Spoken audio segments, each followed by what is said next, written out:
A Bíblia diz assim, Mateus 24:1: Jesus saiu do templo e enquanto caminhava, seus discípulos aproximaram-se dele para lhe mostrar as construções do templo. Você sabe, muitas vezes nós somos como esses discípulos aqui. Os discípulos estavam encantados com aquele lugar. Os discípulos começaram a mostrar para Jesus aquela arquitetura e talvez eles, como eram pescadores, eles nunca foram envolvidos com a religião daquela época. Entrar no templo para eles não era algo comum, não era algo cotidiano. E eu imagino que eles devem ter ficado encantados. A primeira vez que eu fui a Nova York, olhava no meio daqueles prédios e aquelas catedrais. Tem umas igrejas muito antigas lá em Lower Manhattan. E eu olhava para aquilo e eu ficava maravilhado, achava muito grande aquela estrutura e achava bonita aquela arquitetura. Sabe, e aquilo começou a chamar a atenção dos discípulos. Talvez o que tem chamado a atenção do povo de Deus são grandes estruturas, são igrejas com muitas coisas, com grandes estruturas. Eu lembro que eu fui numa igreja aqui também nos Estados Unidos, em que o local do prédio parecia um campus de uma universidade, tão grande que era.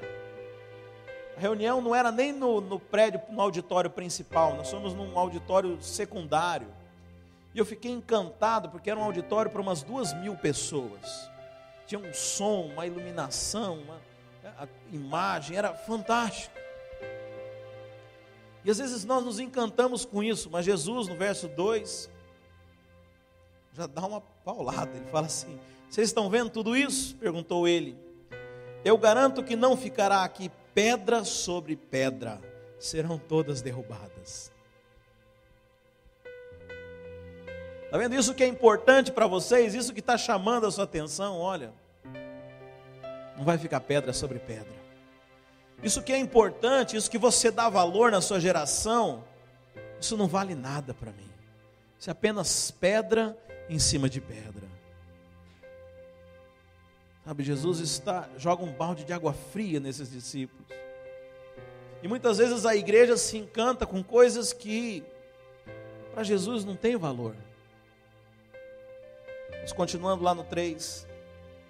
Tendo Jesus se assentado então no Monte das Oliveiras, os discípulos dirigiram-se a ele em particular e disseram: dize-nos quando acontecerão essas coisas? E qual será o sinal da tua vinda e o fim dos tempos? Jesus respondeu: cuidado que ninguém os engane, pois muitos virão em meu nome, dizendo eu sou o Cristo, e enganarão a muitos. Vocês ouvirão falar de guerras e rumores de guerras, mas não tenham medo. É necessário que tais coisas aconteçam, mas ainda não é o fim. Nação se levantará contra nação, e reino contra reino. Haverá fomes e terremotos em vários lugares. Tudo isso será o início das dores. Então eles os entregarão para serem perseguidos e condenados à morte, e vocês serão odiados por todas as nações por minha causa. Naquele tempo muitos ficarão escandalizados, trairão e odiarão uns aos outros, e numerosos falsos profetas surgirão e enganarão a muitos. Devido ao aumento da maldade, o amor de muitos esfriará, mas aquele que perseverar até o fim será salvo. E este evangelho do reino será pregado em todo o mundo como testemunha a todas as nações, e então virá o fim. Agora avança lá para o verso 36, nesse mesmo capítulo. Quanto ao dia e a hora ninguém sabe, nem os anjos do céu, nem o Filho, senão somente o Pai. Como foi nos dias de Noé, assim também será na vinda do Filho do Homem. Pois nos dias anteriores ao dilúvio, o povo vivia comendo e bebendo, casando-se e dando-se em casamento, até um dia em que Noé entrou na arca. E eles nada perceberam, até que veio o dilúvio e os levou a todos. Assim acontecerá na vinda do Filho do Homem. Até aí, irmãos.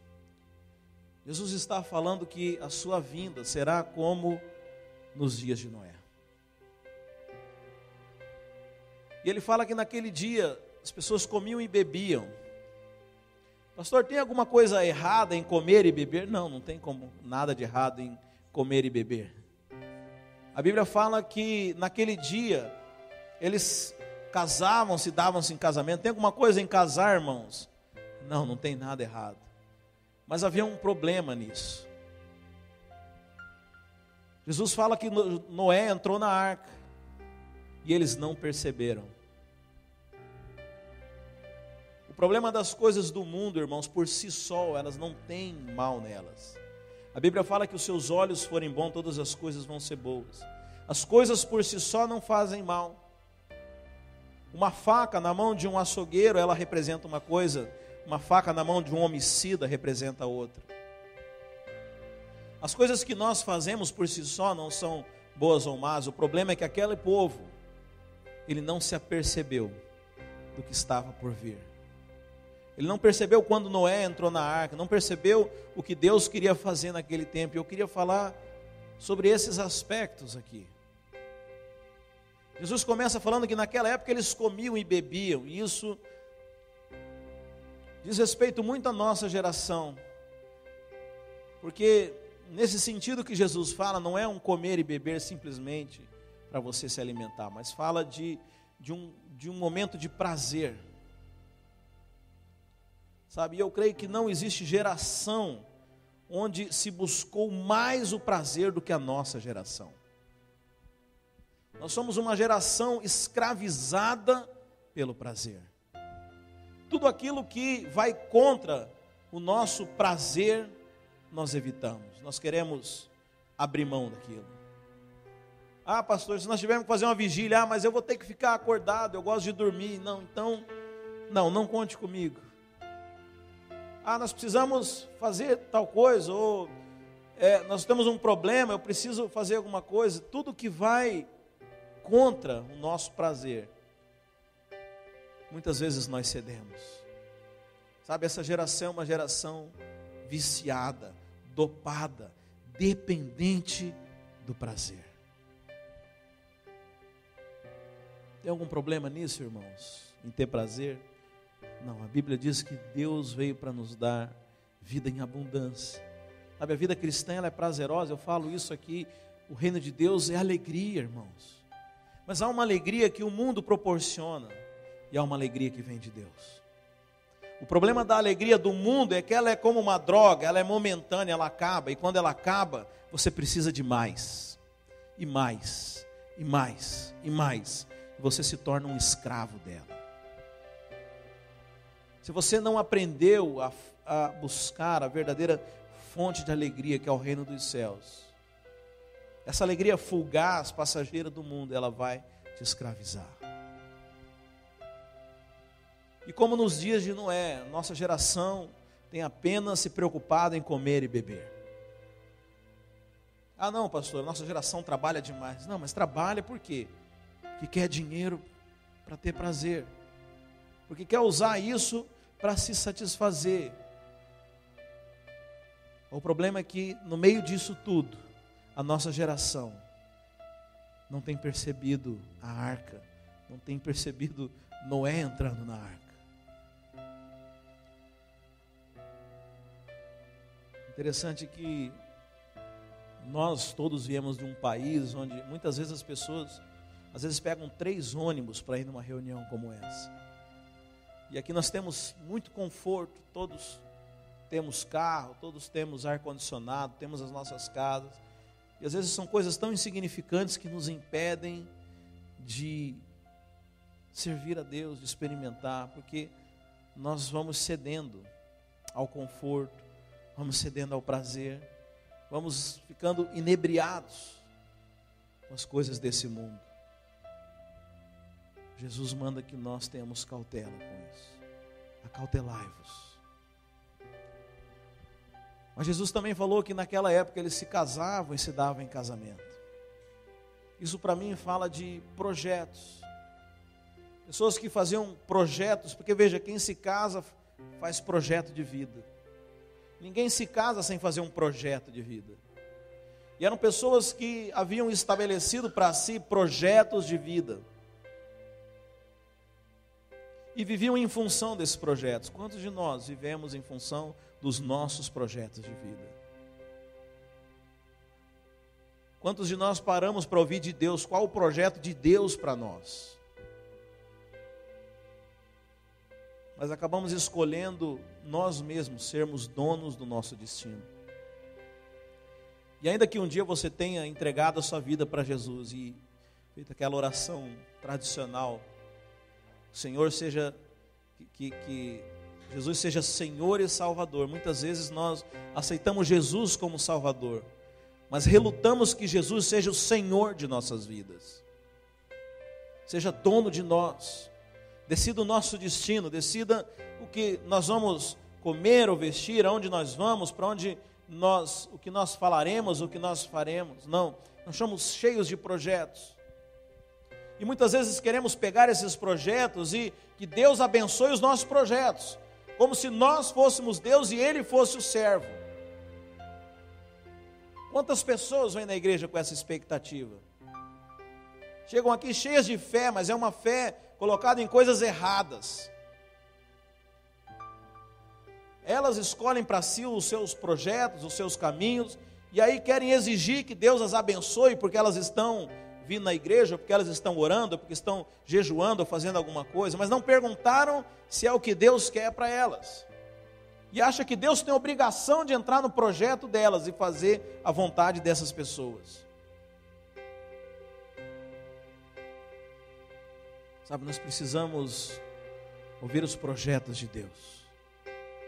O Senhor me trouxe nessa nação aqui, Senhor. Independente da circunstância que você chegou aqui, Deus tem um projeto para você aqui. Sabe o que você tem feito com esse projeto? Você já parou para perguntar para Deus: o que o Senhor quer de mim aqui, ó Pai? O que eu vim fazer aqui? Garanto que não foi dinheiro. Deus poderia te abençoar lá no Brasil, Deus poderia te abençoar em qualquer lugar. Se Deus te trouxe aqui, é por um objetivo. Sabe, Deus não tem compromisso com os nossos projetos pessoais, mas Deus vela pela sua palavra. Aquilo que Deus tem para nós, quando você entende o projeto, quando você entende o caminho, você coloca Deus no negócio. Não é mais você, é você e Deus. Você está andando no caminho que Deus escolheu para você. A palavra de Deus fala que antes da fundação do mundo, Deus já havia nos predestinado, nos escolhido, traçado um destino para que nós pudéssemos andar nas boas obras do Senhor. Sabe, você foi criado com um propósito e com um projeto. E dia que você vai perguntar para aquele que te criou qual que é o projeto dele para você. Mas muitos não perguntam porque têm medo da resposta. Preferem fingir que não é com eles. Preferem achar que a pregação é para a pessoa que está do lado, que está atrás, que está na frente. Não, mas comigo não. Tem medo de ouvir a resposta do Senhor.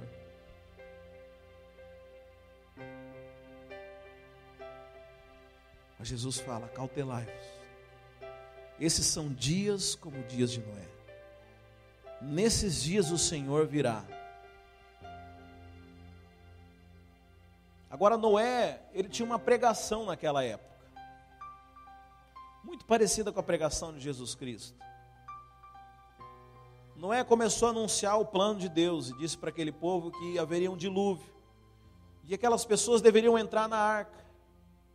Mas era interessante que o lugar onde Noé estava era uma terra seca, não havia sequer mar por perto. Aquilo que aquele homem falava era tão absurdo a ponto das pessoas caçoarem dele. E sabe por que nós não falamos mais sobre céu? Sabe por que nós não falamos mais sobre inferno, não falamos mais sobre o reino de Deus? Porque as pessoas caçoam dessa mensagem. E sabe, a religião ela é aceitável por todas as pessoas. Até o ímpio fala para as pessoas: olha, procura uma religião, vai fazer bem para você. Vai fazer bem você frequentar a Igreja Videira lá em Tampa, porque eles têm uma boa filosofia de vida. Mas você falar que existe céu e inferno, que aquele que não aceitar Jesus, ele está condenado para o inferno, para o lago de fogo e enxofre. Não, esse papo não. Isso é coisa lá da idade medieval. Você ainda acredita em céu e inferno? Sabe, essa é a mensagem que caçoavam de Noé. Sabe, nós temos vivido esses dias. Sabe, onde a mensagem da Bíblia virou uma mensagem retrógrada. E o pior é que muitos pregadores da palavra têm se amoldado ao pensamento desse mundo, o pensamento humanista. E transformam a pregação que é bíblica em apenas uma autoajuda. Um aconselhamento familiar, em psicologia barata. Lê um texto bíblico e usa aquele texto para ilustrar, na verdade, uma palestra, uma boa preleção. Não tem pregado a mensagem que o apóstolo Paulo fala que é loucura. A loucura da cruz. Simplesmente porque não querem se expor como Noé. Não querem ser caçoado. Né? Isso não é você, eu achava você tão inteligente. Falando essas coisas. Falando de céu, de inferno, de Jesus. Sabe, nós estamos vivendo o dia de Noé. Os mesmos dias. Sabe, nunca essa mensagem foi tão ridicularizada, tão rejeitada. E Noé chamava as pessoas para a arca. Você sabe, a arca é a primeira simbologia na Bíblia da igreja. A igreja é a arca dos nossos tempos. Quem estiver dentro dela vai ser salvo. Quem estiver fora dela vai sofrer o juízo de Deus.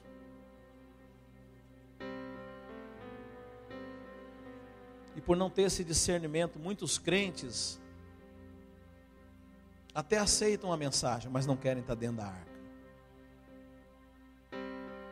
Sabe, a arca não é um ambiente gostoso. Dentro da arca tinham muitos animais, devia ser um lugar que fedia muito. Devia ser um lugar pequeno, onde você não tinha liberdade. Talvez um lugar apertado. Era um lugar limitado, onde você não podia fazer o que você queria. Talvez a comida não fosse abundante, fosse algo racionado. Talvez a convivência com as pessoas dentro da arca não fosse a mais agradável de todas.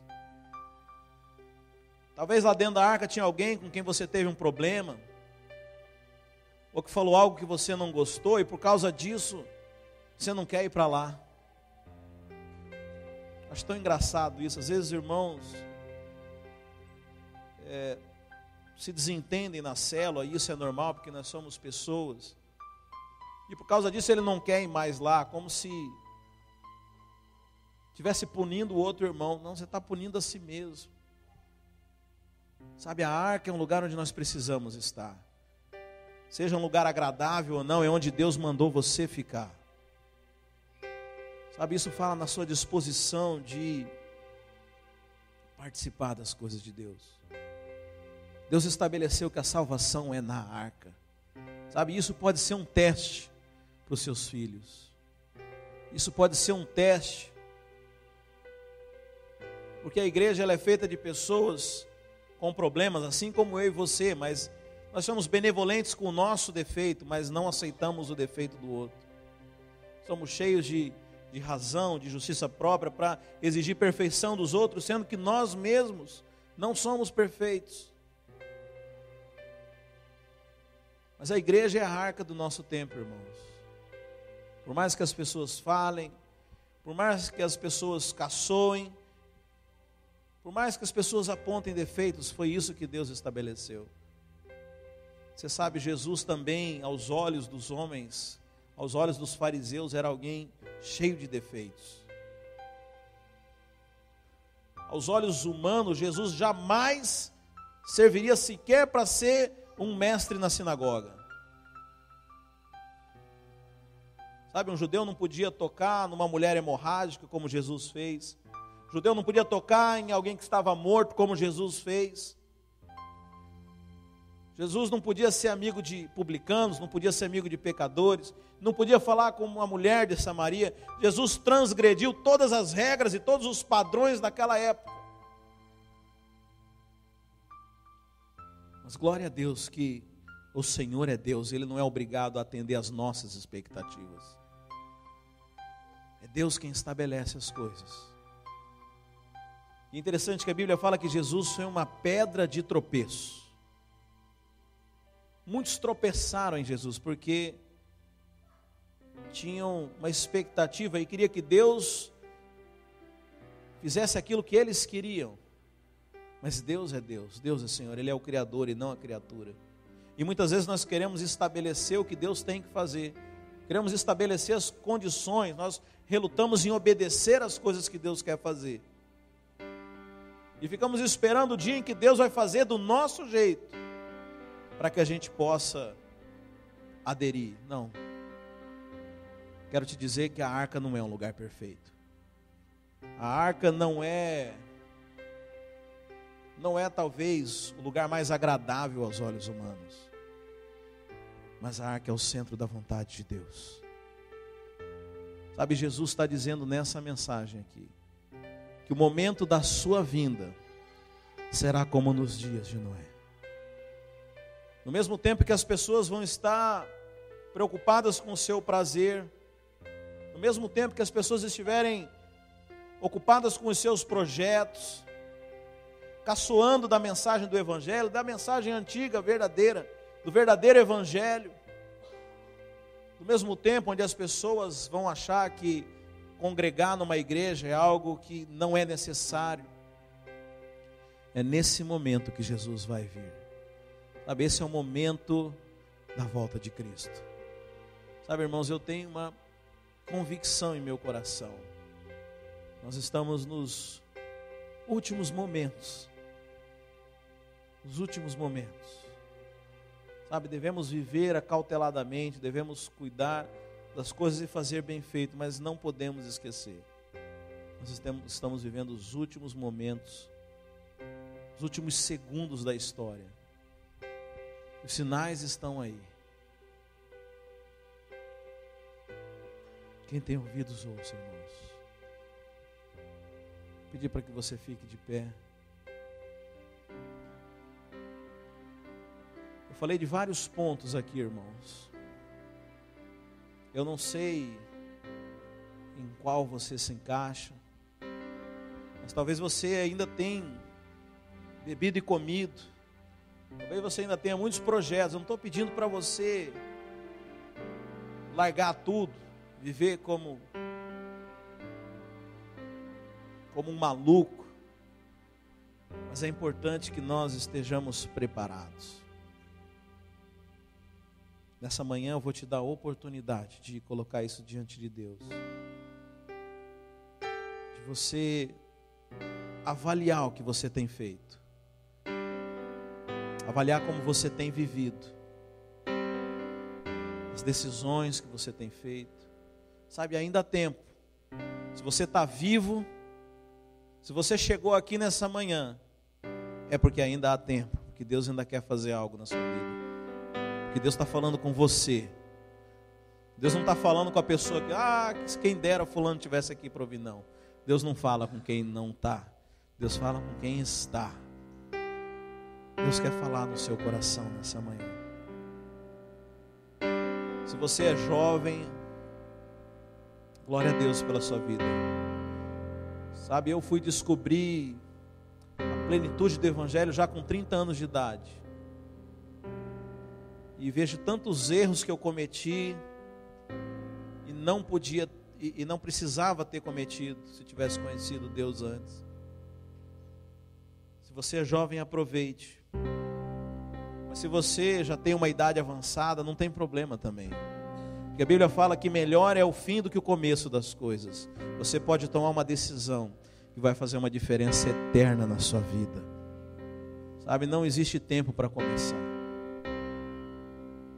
Todos nós somos desafiados a tomar decisões todos os dias na nossa vida. Sabe, eu te convido nessa manhã a tomar uma decisão. A não viver como aquelas pessoas nos tempos de Noé, perdidas, focadas em seus interesses próprios, mas a ouvir a voz de Deus, ouvir o que o Espírito fala à igreja, e se preparar para a vinda do Senhor. Preparar para um momento em que tudo aquilo que nós temos esperado se torne realidade em nossas vidas. Feche os seus olhos.